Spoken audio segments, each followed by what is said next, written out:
Hello, in this tutorial, I will teach you how to activate Spriggy Card. So please watch till the end to properly understand the tutorial. And if you want to create an account on Spriggy, you can use the link on the description and you can get discount and rewards upon signing up. So without further ado, let's get started.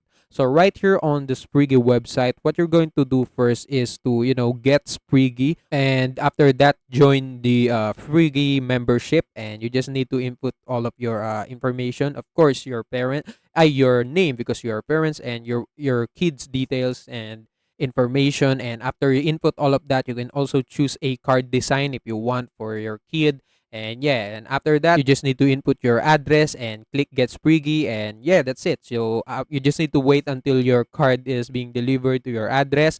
And after that, after you receive your card, you just need to open your spriggy application on your cell phone. And right there, just activate your card using the information. So that is the 16-digit code and also the expiration date, etc., etc. You just need to input all of that in your Spriggy application. And you just need some verification, just a little verification, in order to get for your card to get approved and activated. And yeah, that's it. That's how you can do it. And also, that's it for this tutorial. If you want more, please like this video, subscribe to our channel, and see you in the next one.